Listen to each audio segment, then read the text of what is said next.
তারপরে এই যে পরিবহন সেক্টরে যে আওয়ামী সিন্ডিকেট তারা হয়তো চলে গেছে, ভেঙে গেছে, পালিয়ে গেছে, এখনো তাহলে যাত্রীদের কল্যাণে কাজ হচ্ছে না কেন? ভাড়া কেন কমছে না? নৈরাজ্য কেন কমছে না? তাহলে আওয়ামী লীগের সিন্ডিকেট তো ভেঙে গেছে, তাহলে এরা কোন সিন্ডিকেট? এই সুফল তো আমরা বাজারে পাচ্ছি না।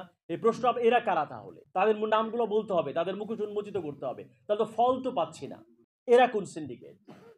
তাহলে এদেরকে এক্সপোজ করতে হবে, এদের মুখোশগুলো উন্মোচিত করতে হবে, না হলে কিন্তু হবে না। মোজাম্মেল ভাই বহুদিন থেকে কাজ করছেন, আমরা ডাকলে এখানে আসি।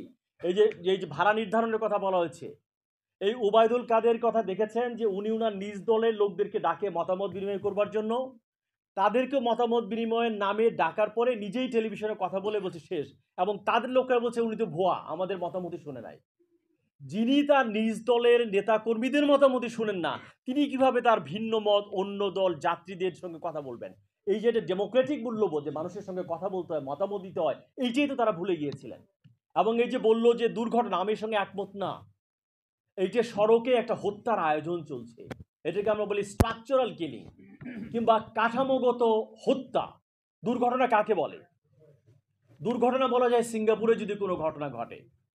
সিঙ্গাপুর বলেছে দুর্ঘটনার রেট হচ্ছে 1%, ওরা বলছে এটা শূন্যতে নামিয়ে আনবো। তার মানে কি? এটা মানব সৃষ্ট। যদি আমাদের ড্রাইভারদের লাইসেন্স ঠিক থাকে, যদি গাড়ির ফিটনেস ঠিক থাকে, সড়ক ঠিক থাকে, আমরা যদি সিগন্যাল মেনে চলি, যাত্রীরা যদি তাদের আচরণগুলো ঠিকমতো করে, তারপরেও দুই একটা ঘটনা ঘটতে পারে, এর নাম হচ্ছে দুর্ঘটনা। আপনার গাড়ির ফিটনেস ঠিক নাই, টাকা দিয়েই লাইসেন্স পাওয়া যায়, সড়কের কোনো ঠিক নাই, তো প্রতি মুহূর্তে তো হত্যার আয়োজন হচ্ছে। যে কারণে তারেক মাসুদ এবং মিশুক মনির আমার সরাসরি শিক্ষক ছিলেন ঢাকা বিশ্ববিদ্যালয়ে। তারা যখন মারা যায়, সৈয়দ আবুল মকসুদ ভাইয়ের নেতৃত্বে, রাশেদ রাইন ভাই আছেন, শরীফ ভাই সহ, আমরা কিন্তু ঈদের দিন, বছরে ঈদে এবার বাড়ি যাব না, ওই সময় ঘটনা ঘটেছে ঈদের আগে, আমরা শহীদ মিনারে কিন্তু অবস্থান করেছিলাম। এবং সেখানে তখনকার যে মন্ত্রী সৈয়দ আবুল হোসেনের পদত্যাগের দাবিতে আমরা শহীদ মিনারে সারাদিন কর্মসূচি পালন করেছিলাম, যে এটিকে ঠিক করতে হবে, এইটা নিহত না, এটা হচ্ছে এক ধরনের হত্যার আয়োজন এখানে চলছে। কাজে এই যে আমাদের যারা মেয়র থাকেন তারা বাইরে যান, সড়ক মন্ত্রীরা বাইরে যান, আমার তো মনে হয় যে আমাদের যে বাসগুলো, এইটা দেখেছেন না, মিষ্টির দোকানের সামনে কতগুলো কুকুর থাকে যার লোম উঠে যায়, এরকম লোম উঠা, ছাল তোলা, একটা ঘষা খাওয়া বাস পুরো পৃথিবীর কোথাও আমি দেখি না। অনেক দেশে আমি গেছি, এরকম বাজে ব্যবস্থা কোথাও দেখি না আসলে। সেটা বাংলাদেশেও চলছে সবখানে। যেটা জানি কাম্বোডিয়া থেকে শুরু করে, খুব ধনী দেশ না, আমাদের চেয়ে পার ক্যাপিটা ইনকাম অনেক কম। সেই দিন আমি ঘুরে আসলাম, ওদের একটা কালার আছে বাসের, অরেঞ্জ কালার, ব্লু কালার, একদিকে মোহাম্মদপুর চলবে, একটা মিরপুরে চলবে, বাসের নাম্বার আছে 3946। আপনি যেটা বললেন, এটা তো সারা দিনের জন্য আমার মালিকের ভাড়া নেওয়ার কথা না। আমরা দেখেছি এক বাসের মালিকে সেম বাস তার সঙ্গে কম্পিট করছে। কারণ কি? ড্রাইভার চুক্তিতে নিয়ে আসে, তাকে আর একদিন পরে তাহলে টাকা ফেরত দিবে, পরের দিন আবার চুক্তিতে আনে।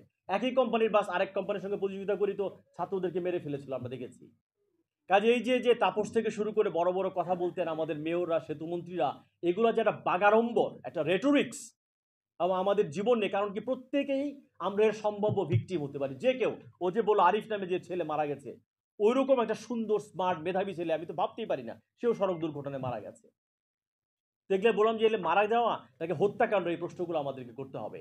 এই বড় বড় মেগা প্রকল্পের আমি আজকেই দেখলাম পদ্মা সেতু উদ্বোধনীতেই 117 কোটি টাকা খরচ হয়েছে, একটা কোম্পানিকে দেওয়া হয়েছে ইভেন্ট টাচ সামথিং এরকম নাম, এবং কোনো টেন্ডারও হয় নাই, তারাই সব টাকা নিয়ে গেছে, দিনের পর দিন তারাই করেছে।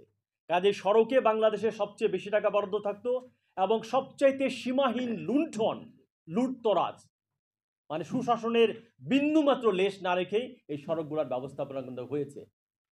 এই বিআরটি 3 বছরের প্রকল্প, এখনো আমি জানি না সেগুলো বোধহয় এখনো শুরু করতে পারেন নাই, 10 বছর পার হয়ে গেছে। যত দিন যায় তত কিন্তু খরচটা আমার পরে, আপনার উপরে পড়ে। তো আমি শেষ করি, সামনে যেহেতু জুম্মা নামাজ আছে, অনেক কথাই আমাদের আছে।